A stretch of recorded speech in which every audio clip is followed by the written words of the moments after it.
How did the designing bit come in then? इससे पहले तुम एक सवाल और भी कर लो मेरे से कि फिर वाइटल साइंस का हुआ क्या? वो बाद में पूछूंगा अच्छा, क्योंकि आपने अभी बोल दिया था कि वाइल्ड साइंस तो कभी भी वापस आ सकता है। हाँ ठीक है, बट डिज़ाइनिंग बिट का ये हुआ कि इनिशियली तो मुझे ये एहसास हुआ कि 1997 में ने बुलाया हमको उधर यूके। तो वहाँ उन्होंने आके कहा कि भाई आप लोग अपने ना अपना कोई ड्रेस वगैरह को ऐसा बनाएं, वो अपना पहन कर आएँ बिग सैटरडे नाइट पे। हम तो वो नॉर्मल वो स्टेज के हमारे कपड़े होते थे जो कि बड़े वेस्टर्नाइज किस्म के कपड़े थे। वहाँ पर इंडियंस भी आए हुए थे, बांग्लादेशीज भी थे, श्रीलंकन्स भी थे, उन्होंने सब ने अपने अपने मुल्कों के कपड़े पहने। हम वही गोरों की तरह टक्सीडोज पहन के आ गए।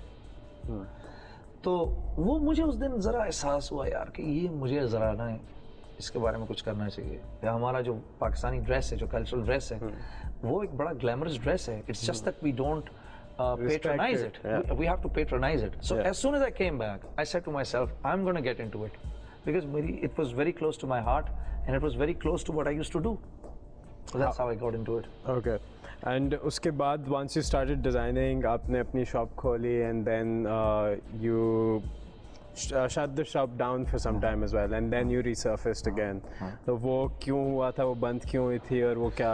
Actually पहले मैं बिल्कुल एक अकेला आदमी था जो डिजाइनिंग भी खुद ही करता था, दर्जी के सर पे भी खुद ही खड़ा होता था, कट्स भी खुद ही बनाता था, पैटर्न्स भी खुद ही बनाता था, ठीक है। लेकिन मेरी एक बड़ी लिमिटेड नॉलेज है इसके बारे में, बिल्कुल ठीक है। ऑब्वियसली वो एक पॉइंट पे तो आके खत्म हो जाएगी ना, ठीक है। सो मेरी सेल्स भी फिर उसी लिहाज से थी, लिमिटेड सेल्स होती थी। Then I met a couple of guys जो कि इस फील्ड में बड़े पुराने थे। उन्होंने कहा यार आप, और मैं क्या कर रहा था, मैं एक्चुअली अपनी कंपनी बेचने गया था। अच्छा, ठीक है, मैं एक्चुअली शट डाउन कर रहा था। somebody said यार instead of shutting it down why don't you sell it to me. So मुझे आइडिया बड़ा अच्छा लगा। मैंने कहा अच्छा चलो ठीक है यार, इस तरह ये कि नाम भी रह जाएगा, वो साख भी रह जाएगी। फिर मुझे किसी ने कहा देखो इसको बेचो मत, क्योंकि तुम्हें पता नहीं है कल जो लेगा वो इस पे क्या स्या सफेद करेगा।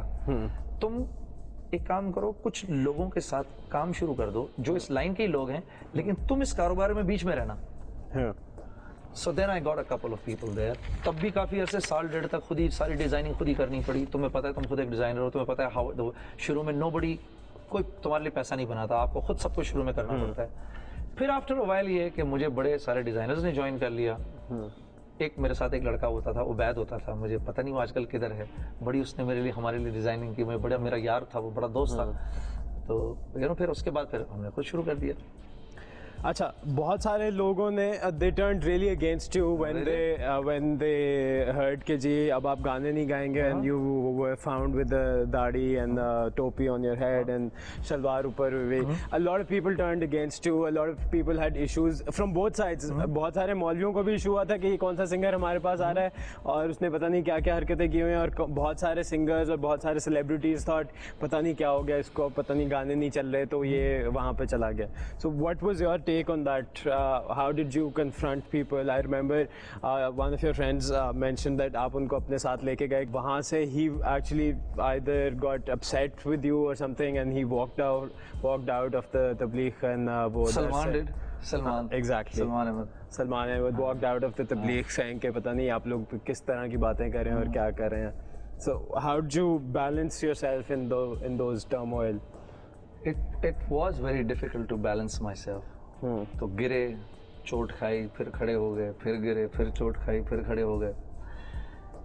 दुनिया कहती थी कुछ, अल्लाह और उसका रसूल कहते थे कुछ, और अंदर ईमान की ताकत इतनी थी नहीं कि अल्लाह की बात को मान लें, ठीक है। तो फिर वापस भाग जाते थे।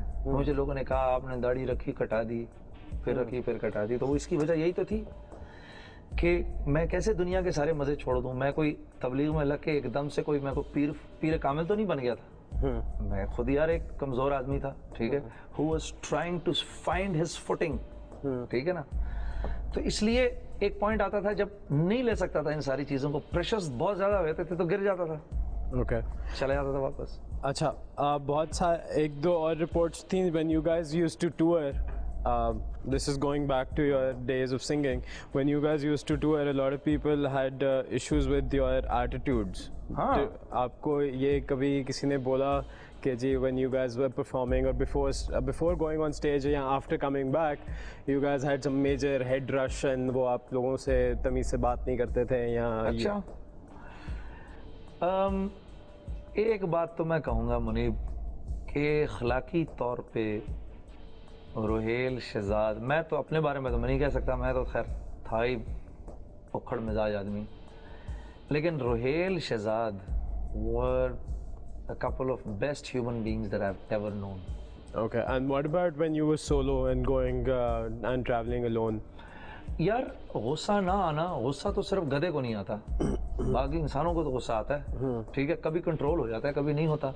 अच्छा, मेरे बारे में ये है जो कि मैं खुद इस बात का इकरार करता हूँ, ठीक है, और मेरे साथ जिन म्यूजिशियंस ने प्ले किया है वो इसके ज़्यादा बेहतर वो गवाह हैं कि मैं स्टेज पे माफ़ी नहीं देता था किसी को, क्योंकि मैं कहता था स्टेज जो है ये हमारे लिए रोज़ी की जगह है। यहाँ तुम एक आदमी जो गलत कर रहे हो उसकी वजह से you are making everybody else look bad. Why did you not practice? मैं माइकल केन की एक स्टेटमेंट को ना बड़ी सीरियसली लिया करता था, practice is work, work is fun, ठीक है। On stage there is no, you can't now ask the bass player, यार इस गाने का कॉर्ड क्या था, what the hell, ये तो तुम्हें वैसे ही याद होना चाहिए। तो इस तरह की चीजें होती थी। जो मेरे musicians, why are my musicians right now one of the best and most sought out after musicians by all the artists? मेरे साथ जो musicians होते थे ना, उनको सारे आर्टिस्ट मांगा करते थे कि यार ये अपना गिटार प्लेयर मुझे दे दे, कभी मेरे कीबोर्ड प्लेयर को 4 गुना ज़्यादा पैसे बोलते थे। क्यों? क्योंकि मैं उस मामले में बड़ा माइजर था, मेरी बड़ी तंग नजरी थी उस मामले में। मैं कहता था काम जो है ना, और मैं अपने म्यूजिशियंस को ये कहता था कि खिलाओ इनको सोने का नवाला, लेकिन देखो शेर की नजर से, because how the hell are they going to get better then? You guys are professionals. You guys go on the stage and you represent the whole nation. So that's why I never used to give them chance, but इस मामले में, लेकिन मैं एक काम नहीं करता था, मैं ये नहीं करता था कि अगर मुझे को पसंद नहीं तो उसको उठा के बाहर निकाल दिया। मैं उसको खाल खींचता था, उसकी कान मरोड़ता था, किक लगाता था बट के ऊपर उसके, लेकिन उसको अपने पास ही रखता था।